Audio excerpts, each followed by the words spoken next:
You won't believe it, this humble Irish 2p from 1980 could theoretically be a gold mine. Picture your viewers leaning in. What if I told you one coin in circulation now could fetch $79,000, maybe even up to $150,000? Stay glued to your screen, because today, we'll uncover the jaw-dropping history and potential value behind the rarest 1980 Ireland 2p era coins. 1. Why everyone falls for the huge value hype. The 1980 Irish 2p wasn't a rare coin. 59.83 million were minted Ireland coins. Typical uncirculated specimens sell for just 40 to 60 cents. Still, coin collectors obsess over quirky era coins, those off-plane clips, double dies, muled mismatches, stray design mishap that can skyrocket value. Wikipedia. 2. What special errors could make a 1980 coin profile worthy? A. Wrong reverse die, a new pence instead of 2p. The UK had legendary errors. A 1983 UK 2p bearing new pence was once speculated for £1,000 plus, with auction records near £700 to £1,100. The Sun. Ireland's 1980 coins always used the correct 2p reverse, but if a rare minting mashup occurred like 1983 UK style, that would be seismic in the numismatic world. B. Struck on wrong planchet, cupro-nickel instead of bronze. The UK hit the jackpot. A silver 2p struck on a 10p blank sold for £1,200. If Ireland experienced the same, a 1980 Irish 2p in the wrong metal could easily soar into the tens of thousands as collectors pay premium for metal anomalies. C. Mule coins, obverse and reverse mismatch. In rare cases, dies from different denominations get mixed, creating a mule coin that's prized by collectors. Wikipedia. Even one 1980 Irish 2p mule could crack 5 or 6 figures, because it essentially becomes a unique hybrid. 3. So how could it go from cents to $150,000? Let's imagine. Extremely low population. Arizona studies suggest fewer than a handful of such errors might exist. Collector demand. Global interest in modern era coins can turn a $0.50 coin into a collector's treasure. Auction fever, create bidding wars, and we're into tens or hundreds of thousands, especially if the coin is authenticated by PCGS or NGC. 4. Steps to identify if your coin is the one. Step 1 to check why it matters. 1. Date and mint. Is it 1980? From Dublin Mint, verify kilometer number 21, confirm bronze planchet, coindatabase.com, Wikipedia, lastdodo.com, Ireland coins. Point 2.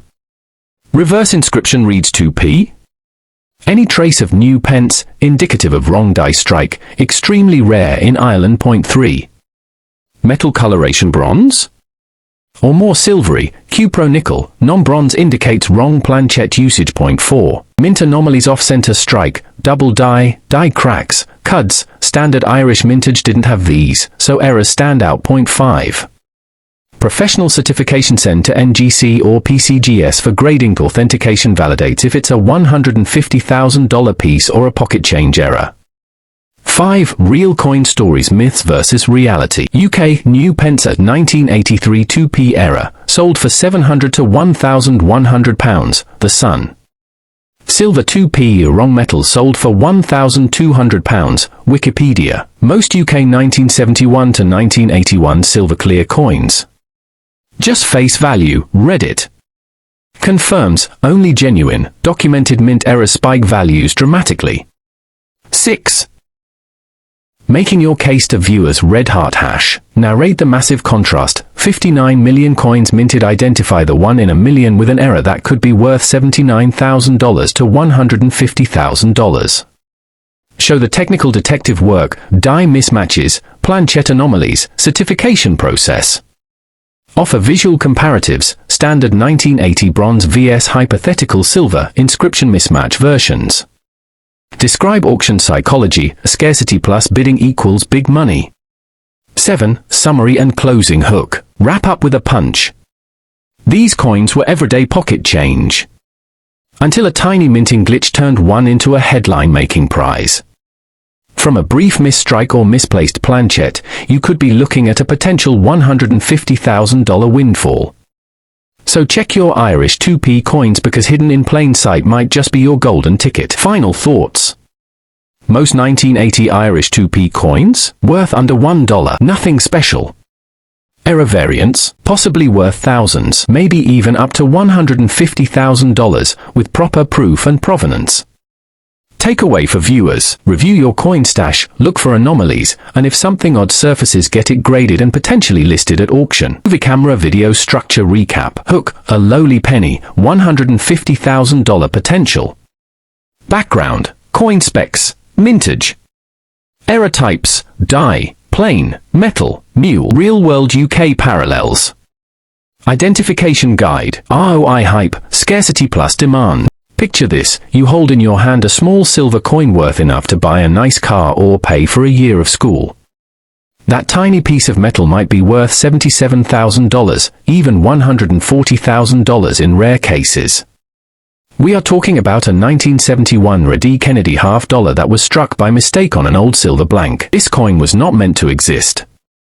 It escaped the mint, landed in circulation, and now it's one of the rarest errors collectors would give everything to own. You will want to watch until the end, because by the time we finish, you could be staring at a treasure you never knew was in your pocket. In 1971, the US Mint changed the Kennedy $half from silver to a new copper-nickel mix. For years, $half had silver in them, 90% silver until 1964, then 40% silver until 1970. That meant they were heavy and expensive to make. In 1971 they switched to copper-nickel clad, making millions. The Denver Mint alone made over 300 million coins that year. These copper-nickel coins weighed 11.34 g and had a copper stripe on the edge. But a few coins slipped through. Some old 40% silver blanks from 1970 got mixed into Denver batches. These blanks were heavier, 11.50 g, and did not have the copper stripe on the edge. That tiny mix-up made these coins ultra-rare and super valuable. Experts think maybe only 10 or 20 of these silver mistakes exist. If one showed up in top shape, its value could skyrocket into six figures. Finding one involves a few tests. First, the weight. Silver ones are about 0.16 g heavier than the normal copper-nickel coins. Second, the edge. A silver blank coin will not show the copper stripe. Third, the sound. If you drop or tap it, it pings with a high, clear ring. Copper-nickel makes a dull thud. These three clues: weight, edge, sound can get you close. Next, it needs grading. Experts at PCGS or NGC check and seal the coin in plastic after examining it. In 2003, a 1971D silver Éire graded $55 sold for about $6,038. In 2018, a coin graded MS61 sold for $13,000. These coins do come up for auction. They often sell in the range of $6,000 to $13,000 based on condition. Most survive in low grades like AU50 to MS60 because they circulated, but a perfect one is unthinkably rare. What about numbers like $77,000 to $140,000?